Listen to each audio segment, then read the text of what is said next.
כדי לבטא את רחשי ליבנו ולומר דברים לזכרה ולחזק את ידיו של ניסים, את ידיהם של שירה, לי וצדוק, שהרי אנחנו מאחלים להם חיים ארוכים וטובים ושמחים ומאושרים, כדרך שגם שושי שולחת עליהם את ברכתה ממעל.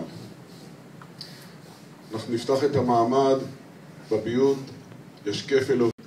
כבוד הרבנים, קהל נכבד, משפחת גרם היקרה,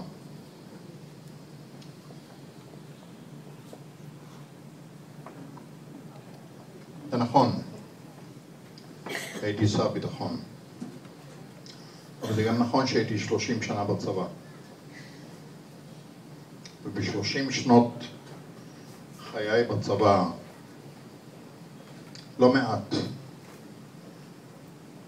ילדים נפלו אצלי ביחידות. וכשאתה הולך למשפחה ואתה מבקש לנחם אותה, אין לך הרבה מה לומר.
תודה רבה לך, כבוד הרב הראשי ראשון לציון, שבאת להיות עמנו בערב הזה, שאנחנו מתייחדים בו עם זכרה של שושי גרם אהובתנו.